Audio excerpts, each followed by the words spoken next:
We're live. What's up, everybody? Another Vanguard live stream. You've been hearing from us a lot this week. Yeah, indeed. We've been at it, guys, and we're really enjoying these conversations. Had some great guests recently.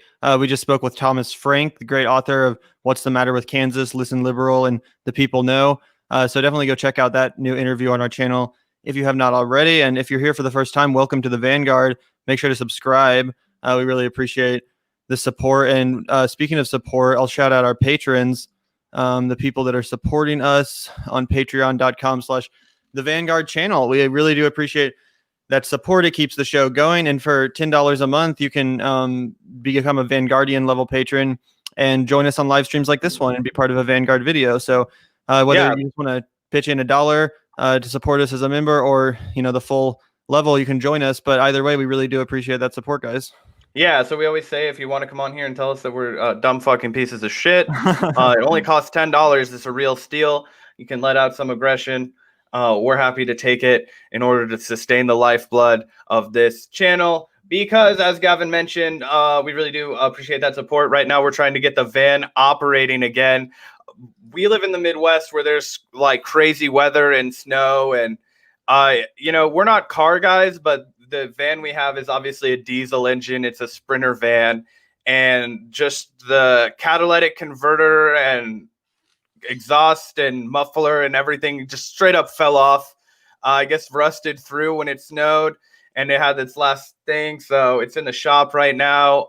If anybody in the listening chat knows an estimate of what we can expect from that, that would be interesting. But yeah, so fun stuff. Yeah, guys. The Vanguard. The van is broken down right now.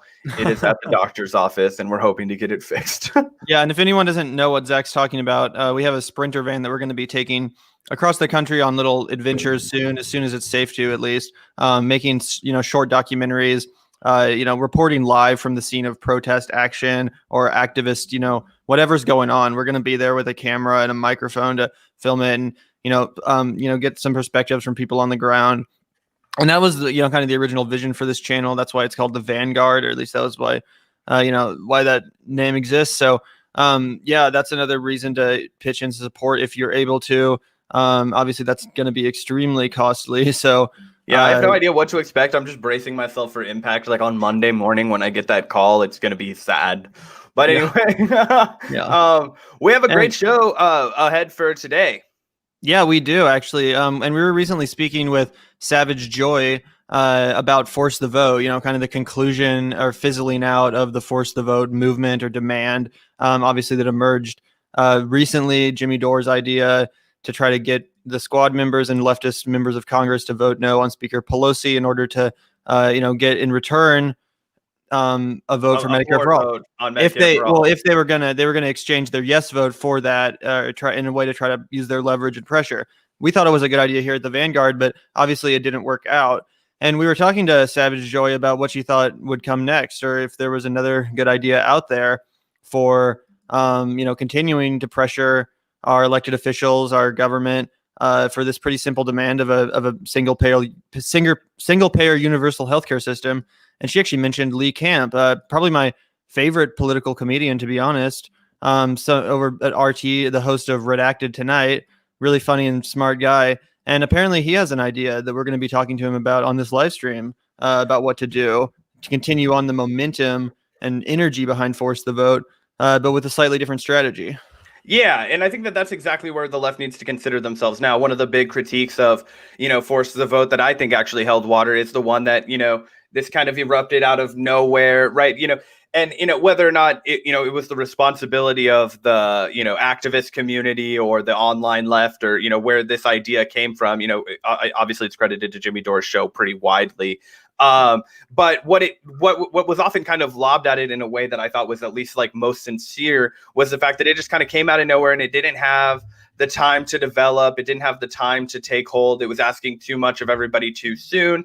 Gavin and I have already aired out a lot of our thoughts about those types of things, but it does leave the question of where do we go from here, right? Like now that this has failed and we still have this moral imperative where we need to provide medical coverage and medical care to every single person. where do we go from here while we still have this demand? So yeah, we're super excited. In about 10 minutes or so, we'll have Lee hop on the stream and chat with him about his new idea to kind of continue that momentum and continue to force action on Medicare for all, because obviously 4,000 deaths a day, the United States, has passed over 400,000 deaths nationally from the coronavirus. We're seeing unparalleled, never before seen numbers of tragedy when it comes to just this medical emergency, pandemic that we're experiencing. So if at this time we still can't come together to, band together and get something that's going to provide coverage for all people, I don't know. We don't have the time. We don't have any opportunity to waste any time. It's time to find the next strategy and go for it. So I'm super excited to talk to Lee and hear his thoughts on that. Yeah. Oh, what were you saying? In the meantime? Yeah. In the meantime, I guess we have 10 minutes to kill. What a week, right? I mean, Donald Trump is officially out of office. The Bernie Sanders memes were on point. We'll be doing a roundup this weekend as part of our news dump, roundup of all of the greatest Bernie Sanders related memes. So don't be sure to hit the subscribe bell if you want to tune in for that on Sunday. But yeah, dude, I don't know. I'm just trying to get your reaction to this whole week. What are you taking in? What stands out? I mean, it just feels like artillery fire, one thing after another. It's such a mix of emotions and such a, flurry, kind of overwhelming almost, with all these new executive actions trying to keep up with the moves of the Biden administration. Because clearly right now there's so much news on the exit of Trump and all the fanfare and pomp and circumstance surrounding the inauguration that it is kind of easy for Biden to just, when no one's looking, quietly do away with his plan to do a public option, for example, and, replace it with this industry written bullshit. Basically just a huge handout to the, health insurance companies, essentially. So on one hand, we're trying to give credit where it's due to the good things that are being done. Obviously, the canceling of the XL pipeline, which seems obvious, but then you see motherfuckers like Ted Cruz out there on Twitter going after Biden for this, when it should be so fucking obvious. Yeah, dude, I've heard people be like, "Oh, what do you want?" Like they're like, "Oh, above ground. Above ground is worse." I don't want it built. Period, pal. Exactly. You know what I mean? Yeah, and people that actually are serious scientists and study the environment will tell you that the XL pipeline, the Keystone XL pipeline, in addition to a handful of other ones, are among the most essential projects to close in order to seriously reduce the effects of climate change, at least from an American perspective. So it is a big win. And again, we're trying to thread that line between giving credit and also, pointing out and exposing the corruption, where, again, he's abandoned the public option plan and all this other stuff. So it's definitely overwhelming to try to keep up with all of the moves coming from the Biden administration. It'll be interesting to see, what happens, what tone he continues to strike. But so far, it's just a few things to I guess, mildly get excited about, but overall just such a mixed bag and such a reminder of the limits of neoliberalism, frankly. Yeah, one of the other things that I will point out that and like you said, it's kind of a fucking, I mean, you don't want to give credit to somebody for doing something, but it's also in the back of my mind, and we talked about this, I think, on the stream with Savage Joy. I did vote for Joe Biden. I'll take all the dragging for that if anybody wants to give it. I did so with very clear vision of why I was doing so. I had no I didn't buy any fucking horseshit that he was going to do anything that I wanted outside of these three very specific issues that I had in mind, which was, he's already announced that he would rescind the, United States support for the Saudi-led genocide in Yemen. He announced that he intended to rejoin the Iran deal. And he announced just yesterday, I believe, that he intends to get a 5-year extension on the New START treaty, which, if you're a longtime listener of the Vanguard, we harped about this a while ago, because in February, the New START treaty, which is basically the nuclear arms treaty between the United States and Russia, is set to expire. And what the Trump administration had planned to do was use this as a basis for an arms race to basically completely By the way, Zach, I'm not trying to cut you off, but it does look like our special guest for the afternoon. Well, we'll talk about this again at the end of the stream. We have a special guest about to join us. Yeah. Without further ado, guys, welcome to the stream, Lee Camp, the host of Redacted Tonight on RT. welcome to the show, man. Thank you so much for your time today. Super excited to chat with you. Super excited to speak and I guess over Zoom or streaming. Been a longtime fan of the show. Been a longtime fan of your comedy and commentary. So it's really a pleasure and a treat to meet today. And how's it going? I appreciate you inviting me. Thanks a lot. Yeah. So I guess the best place to start would be to just plow in. Obviously, we're just coming off of this, force the vote movement. It's something that we covered, extensively at the Vanguard, this demand to, withhold for the squad to withhold their vote confirming Speaker Pelosi in exchange for the forcing of a floor vote on Medicare for all. I'm just wondering if you could give some of your thoughts on that, as it unfolded and looking back on it now that it's, ultimately been unsuccessful. I mean, it's a bit needy of the American people to want health care. I mean, third world problems, am I right?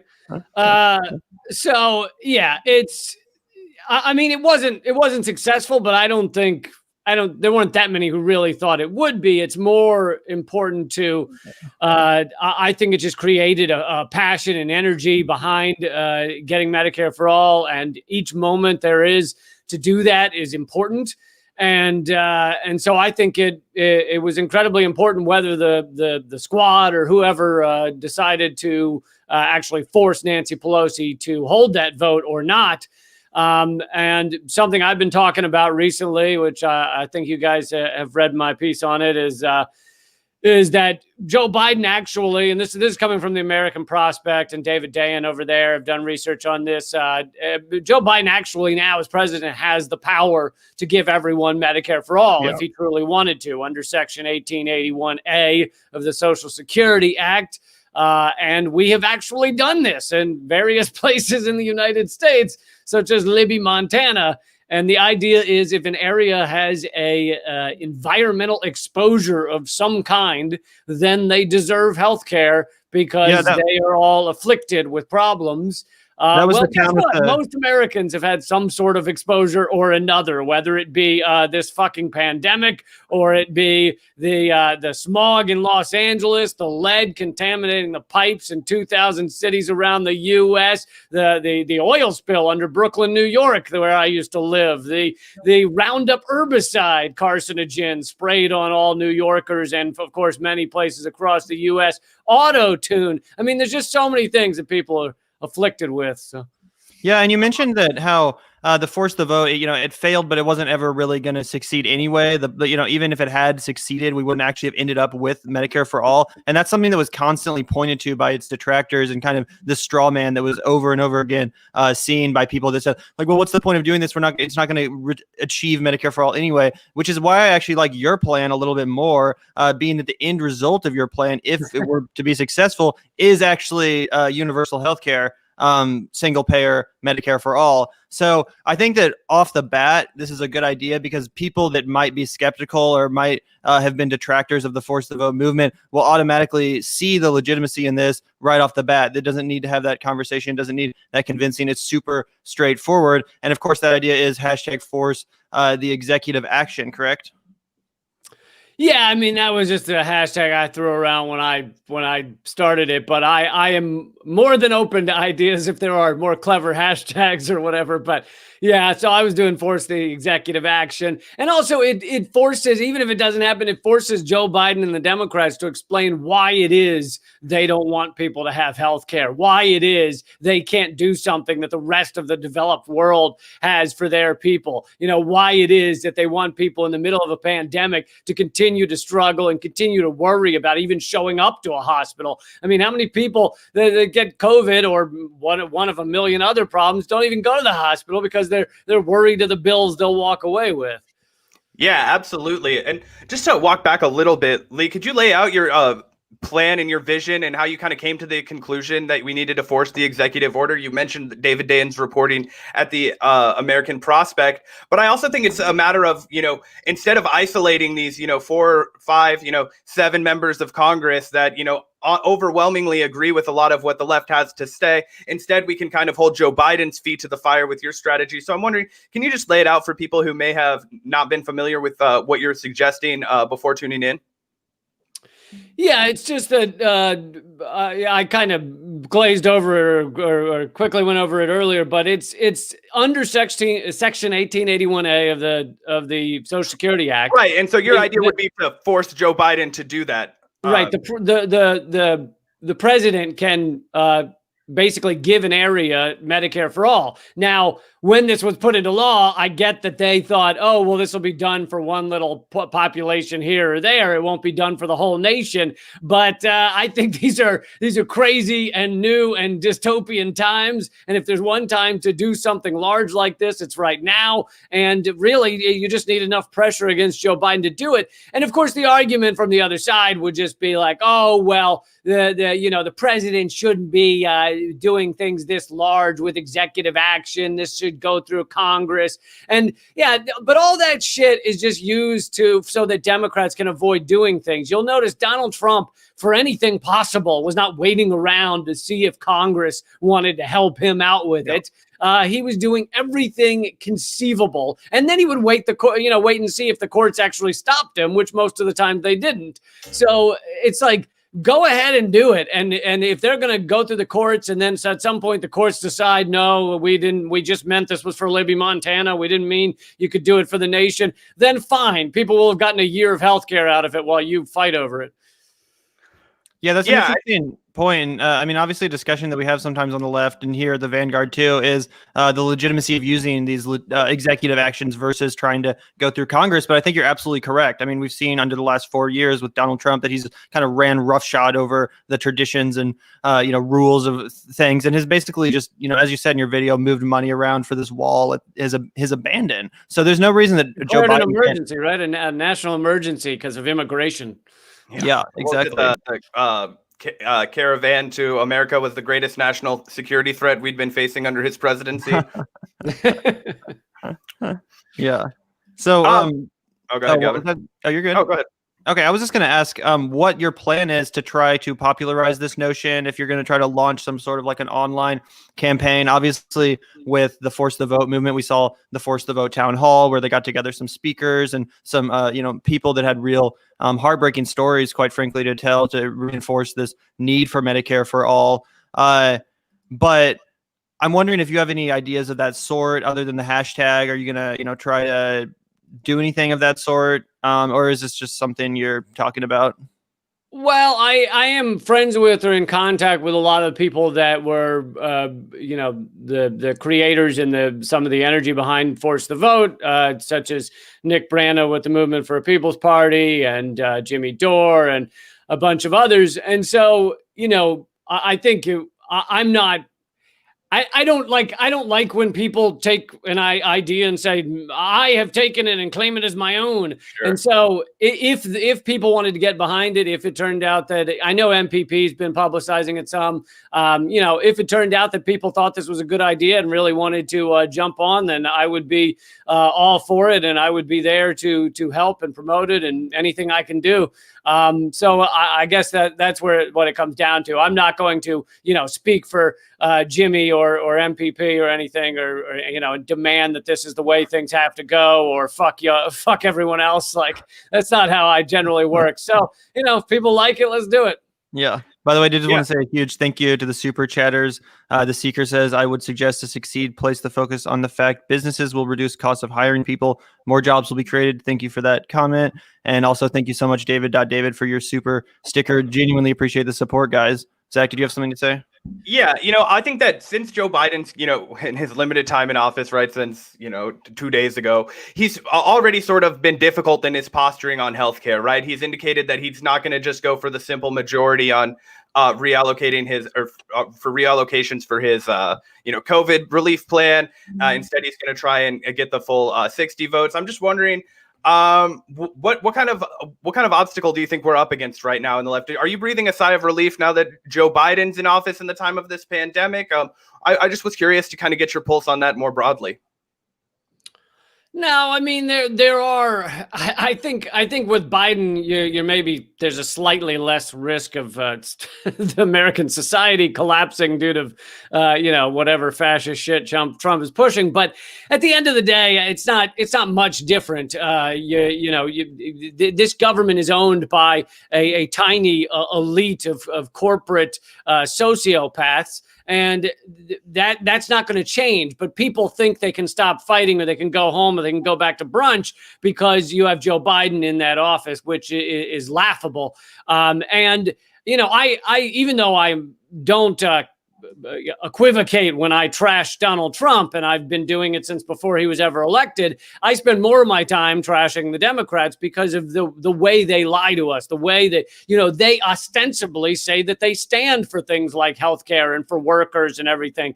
But at every last step, they don't prove it. They don't act on it. They don't. I mean, the one of the biggest funders of Joe Biden's inaugural ball, or whatever they did, I know they didn't really have balls, but whatever it was, inaugural event was a law firm that is known for helping stop unions from unionizing in workplace. This is the guy who supposedly cares about workers. So Joe, blue collar Joe. Yeah, Blue Collar Joe. One of his biggest donors is a union busting law firm. So yeah, the problem is people take their eye off the ball when you get a Democrat in the office. When you get an Obama in there, they say, "Oh, we've solved systemic racism because Obama was in the White House." Meanwhile, police brutality just goes unfettered. The U.S. prison state, the largest prison state in the world, just grows larger while we all sit at home going, "Isn't it great? We've solved systemic racism." So yeah, that's incredibly infuriating, and in some ways is more nefarious than a bright orange fascist in the White House. Yeah, at least a bright orange fascist is a target to, aim at, but I think you're 100% right that, and it's a fear I share, frankly, that too much of the people that we've been caucusing with at this point, aligning ourselves with, the left mistakenly, in my view, position themselves as, being Bernie Sanders or Elizabeth Warren kind of, and you're going to get a lot more of that wing of the party or group or coalition or whatever, I'm not trying to be divisive, but I'm just saying a lot of those more people are going to be more likely to leave this kind of coalition, whereas we've maybe the Democratic Party more broadly and trying to, unify has, pushed out people who maybe are more serious about, kind of maintaining these demands. I guess one of the things we've been talking about a lot on this show is the fact that there has been a lot of general outpouring of support and making broad demands in the public, right? We saw the massive protests that erupted in this demand of justice for Black lives, as you mentioned, the George Floyd protests. That was so many, if not, I believe millions of Americans that were just outpouring into the streets. So if somebody like Joe Biden can come into office and frankly ignore them, how do we continue to move the needle on something like Medicare for all? Well, yeah, I mean, you just got to keep pushing and keep growing those things. But I also think it's about building the systems that will compete with the capitalist, corporatist destruction of our environment and our world. We have to build up things like mutual aid. We have to build up social media platforms that aren't, owned by a tiny number of tech oligarchs. We have to build up, communities where we can treat each other for health problems, or at least advise each other. And you kind of have to build up these alternate systems, even as the dominant system seems unbreakable. And then you get to a point where it doesn't seem so unbreakable anymore. It doesn't seem like you couldn't have an alternate system. And I think that when people see those, when they see the alternate systems to just complete exploitation, it wakes them up in a stronger and more visceral way than maybe just telling them that what they're under is a complete extraction of our lives, extraction of our time and our money to a tiny cabal of douchebags. So yeah, I think that's part of what's important. I mean, sometimes you can't always know what moments are going to pop off. People have been preaching and speaking and furious about racism and police brutality for so many years now, and I don't think people knew that that Black Lives Matter would become as powerful and as influential as it has been. I don't think people knew you'd see millions of people in the streets across America like we did in this past year, and so sometimes you just have to, wait and hope for those moments.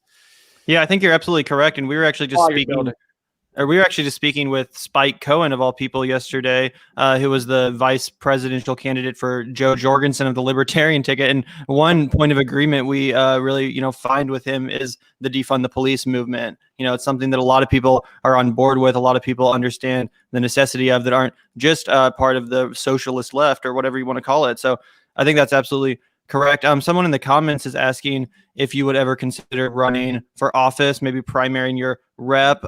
Is that anything you've ever thought about, Lee? No, never thought of running for office. I mean, my feeling is that except on maybe a very low local level, the amount of money that you need and the amount you have to give up to get elected is pretty rough. That doesn't mean I wouldn't rule it out 20 years from now, but it's not something I have interest in right now. The other thing I have to say is that although I highly recommend people vote, and I talk about how we have to vote so much that we have to have so many people voting that we swamp what's stolen or what's rigged or what's bought off by corporate America. So I do recommend that. But I also talk a lot about how we shouldn't just focus entirely on electoral politics. While we're just purely focused on electoral politics, there's so much of our world and our lives that is being changed around us. So much of what corporate America does is not really decided at the ballot box. And so I think that a lot of the activism needs to revolve around things that are not just electoral politics. I mean, we have a Congress and a presidency and an administration that is almost entirely bought off by corporate America. So to put all of our hopes and our dreams and let's suspend disbelief and say that the 5 squad members are actually do everything we ever wanted, to put all your hopes and dreams into the hands of 5 people out of a few hundred that several hundred that run the systems is ridiculous. What about the People's Party, Green Party? Obviously, you mentioned the People's Party earlier. I'm guessing you're pretty pro that effort. Yeah, I'm pro the People's Party. I think what they're doing is very important, but I'm not like anti-Green Party, and I've done supportive things for them as well. I was more active with Jill Stein's campaign, but I think both of them have important roles to play. And I just think that, the reason I speak more, I suppose, about the People's Party now is because I think that it has a lot of kind of young energy with it. It does. That, the Green Party's been around a long time, and the People's Party has a new kind of energy that we haven't seen in a long time. And, really impressive and wonderful people trying to build it up. And even if the People's Party were not to succeed at getting that many people into Congress, let's say in 2 or 4 years, all they'd have to do is achieve a level of power where the Democrats start to fear their seats, and they start doing some of the things that are coming from the People's Party because they fear they'll lose out otherwise. And actually, we've seen many ideas come from the Green Party, such as the Green New Deal, even though the Democrats, like to take an idea and then water it down. But the Green New Deal, Fight for 15, what was the other one? Oh, Medicare for All. It's like these things either came from or were heavily promoted by the Green Party, getting them into the mainstream. So you can have an impact about the ideology, the zeitgeist in which we live without having that many people in Congress. Yeah, and I think that's really important to focus in on, right? Because just because we have the squad doesn't mean we can't also build other coalitions to force the squad left, right? I mean, if you're going to run in the Democratic Party and work in that system, right? I think it is natural that voters kind of anticipate that your leanings are going to go a little bit more Democrat than, say, socialist, which is why I think it's entirely beneficial to have a new party kind of, like you said, almost holding the squad members particularly accountable, right? Because if there's, a true left individual, maybe it's only one or two or three. But if those individuals are constantly, being a moral arbiter of, what is, of the people, populist positions, not voting for Nancy Pelosi, not voting for these inflated military budgets, not voting for, secondhand measures, crumbs, etc., then it will force AOC, it will force, Rashida Tlaib, Ilhan Omar, to be, move even further to the left, which I think is our only hope in a broader sense if we are going to ever stop constantly placating the neoliberal democratic rule. Yeah, absolutely. Well, Lee, one last thing I did want to hear about before we let you go. I know you have a taping to do, so we don't want to keep you for very much longer. But like I said, one other question I did have for you is just I wanted to hear what it's like working for RT. Obviously, there's so much, misinformation about RT, and a lot of people think it is things that it isn't.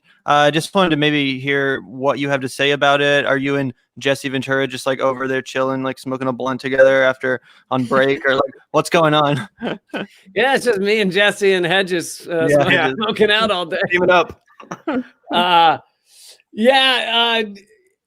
mean, it's funny. It's like I once I understood our system and I understood how our corporate media works. I've been doing stand-up comedy for close to 25 years, and I had given up the idea of being on TV other than a little guest spot here or there, maybe, because I know that there is a certain box of acceptable corporate thought that is allowable in your mainstream. Now, every once in a while, you'll see an outlier go off here or there, but they're not there for long. It's a spark. You see a little flash of an outlier, but in general, it's within that box. And so I knew that, my dream of having a TV show, doing a political comedy show that was actually left wing, that wasn't corporatist Democrat, I basically gave up on it because there's just no place for that on American television. And the times I was, as a guest appearance on a show, once I, said the things that I believe are true and that I believe need to change, I was never invited back again. So I understood how it worked. Now, then comes along RT America, which is so just to really Putin rung you up himself. Yeah, Putin himself. Yeah, me and Putin go way back. But it's basically unheard of on American television, at least currently, in that it is and to some degree international, but it's a bigger problem in America. But where there is just a complete freedom. I mean, I've never been told what to say. I've never been told what not to say. I write all of my own content, which is completely different from every other comedy news show you've ever seen, probably. So I have never said anything I don't believe. No, and everything that all of my opinions have stayed the same from before I joined RT. And so you see people there that were largely purged from the corporate media. So Chris Hedges, 10-year veteran, Pulitzer Prize winner of the New York Times, comes out against the Iraq War, basically forged out at the New York Times, ends up at RT. Jesse Ventura, a lot of people don't know that he was like the tentpole franchise or the tentpole show of MSNBC, or he was going to be, and they'd already signed the contracts, and then the Iraq War pops off, and he's against war. And so they say to him, can we get you to change your mind on the Iraq War? And he says, go fuck yourselves. And they then pay him roughly $10 million just to get out of his contract, just to disappear, because we can't have someone on MSNBC that's anti-war. And the same goes with others. Ed Schultz, who's passed away, Rick Sanchez, down the list. And these are impressive people who have done great things and should be on our corporate media if there were any justice. But of course, they can't be. And so we're at one of the only networks that actually lets us say what we want, lets us swing for the fences, lets us go, lets us be anti-war and anti-corporate if we want to. And so that's why I'm there. And unlike all of these other corporate clowns, I'm not told what to say. And then I'm the one who's criticized for how dare you be, a puppet or a stooge. Meanwhile, they're just manufacturing consent for one war after another, obliterating millions of innocent civilians. And I'm the asshole. Yeah. Go figure, right? Yeah. Thanks so much, by the way, Gojirazilla, for that super chat. Good slogan, by the way. I concur, absolutely. And, thanks so much, Lee, for your time today. Like I said, I know you have somewhere to be, so we will let you go whenever you're ready. Thanks for your time today. We can't wait to see how the executive action demand develops. Hopefully it does develop into something. We will be covering it here, and hopefully we can avoid some of the really intense left on left violence that really ended up defining the force the vote movement. Obviously it became a little bit destructive.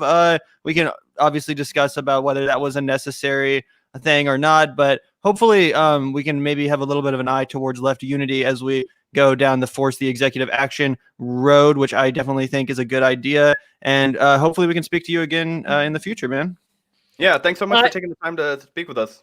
I agree. And I'd love to come back. Please have me back sometime. And if people want to see Redacted Tonight or my other podcasts or my live stream, all that stuff, it's all at leecamp.com. So. Awesome. Yeah, and we can put a link in the bottom when we re-upload the stream so everybody can find it. Thanks, guys. Yeah, have a good night, man. Thanks so much. And we've also included Lee's website in the description and his piece that he wrote on this idea, essentially talking about what Biden can do without Congress, which is immense. Obviously, the power of the executive is an awesome power, and it can't be understated. And it's just a shame that we don't have a president right now that's willing to rise to that occasion to use that power to get shit done. What are you talking about, Gavin? The new FDR is in rising. When he finally gets to this COVID relief bill in March, before maybe they'll kick the can to May. We don't know. When he finally gets there, though, you are not going to, it's almost like, it's so, I don't even know how you could make a defense for that. He's already kicked the can to March. He's clearly already planning on, not getting the first vote passed with the $60, or I said $60 because it's Freudian slipping the fuck out of myself today. But the 60 votes in the Senate, he knows he's not going to get them. So he's basically just punting so that his first 60 days don't look like shit when he already is going to get a fat loss. Yeah, exactly. And again, I think that one of the best ideas or one of the best aspects of Lee's idea is that in the event that it doesn't work out, we won't see a lot of people get super disillusioned and frustrated and start to hate the few members of Congress that we do have that are on the left. And again, I think that we're more than within our rights to criticize and call out the squad. We do it all the time on this show, but at the same time, I almost feel bad for them in a sense, because it's not like they do actually possess the ability to, unlock Medicare for all for the people. It's not like they have that awesome power of the executive like Joe Biden does. So I'd rather, us continue to exert that frustration and anger and energy against that pressure against Joe Biden, the people that actually have the power to do this, rather than us just getting, really, like I said, caught up in this, left on left war where we're sniping down each other versus, the common enemy, which is the 1%, as Gojira Zila said. It's the 1% we fight. So I think this, strategy is a little bit potentially more intelligently crafted. We'll see. And again, I was pro force the vote. You were pro force the vote. We defended it on this show. But I do think that there's room for improvement, and I think there's room for innovation. And I think there's room to take the energy of force the vote and, continue exerting it as we go. So I'm really glad that Lee is continuing on this movement, and I'm hoping that this, catches fire. Yeah, 100%. And I think it's great to see that, we're, nobody's laying down and dying. Nobody's throwing a hissy fit, right? It is lick your wound and move on, right? That's what it is to be on the left. Let's try and coalition build. Let's try and build some unity. Let's keep our eye on policy, and let's keep our eye on the ball, because like Lee mentioned, now that the big orange man is not the target, it's going to be easier for the broad sense, the broader people to just be like, okay, it's time to take a deep breath, when in reality, there are so many people suffocating under our current system. So yeah, shout out to Lee Camp for coming on our show. That was super tight. We love talking to him. And Gavin, if you had anything else that you wanted to add. I think we'll be back probably in the next day or two for a live stream. We're probably going to do a bit of a news dump. Unless I'm going to do that tomorrow or Sunday, Gavin. So just depending on how we're feeling. Okay, cool. We can absolutely do that then. So guys, we will be back. Make sure to subscribe and hit that notification bell if you have not already. Hit up that Patreon link in the description. Thanks for the commenting along, everyone. Thanks for the super chats, those that gave them out. We really do appreciate it.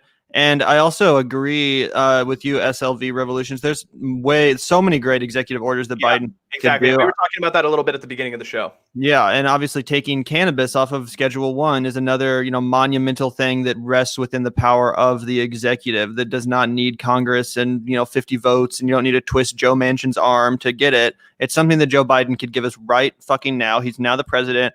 Every day that goes by is another day that Joe Biden has not canceled student loan debt, taken cannabis off Schedule 1, given us Medicare for all. The list goes on. Ended prisons. Ended the wars. He's also the commander-in-chief. So, guys, we cannot forget the amount of shit that this man is capable of doing. And again, that's why I actually like that this strategy, force the executive action, it applies that pressure directly to him, not to the members of Congress who aren't taking corporate PAC money. It's targeting the man himself, the one that has this power in his pocket. So I don't think we should stop doing that. And I think that like I said, I just hope this idea catches fire, guys. Take to Twitter with this hashtag, share this video around, check out Lee Camp's shit, whatever you got to do, guys. We appreciate the support. We appreciate hanging out with y'all. Make sure to hit that notification button so you don't miss the next live stream, which will be very soon. Yeah. See you guys. See ya.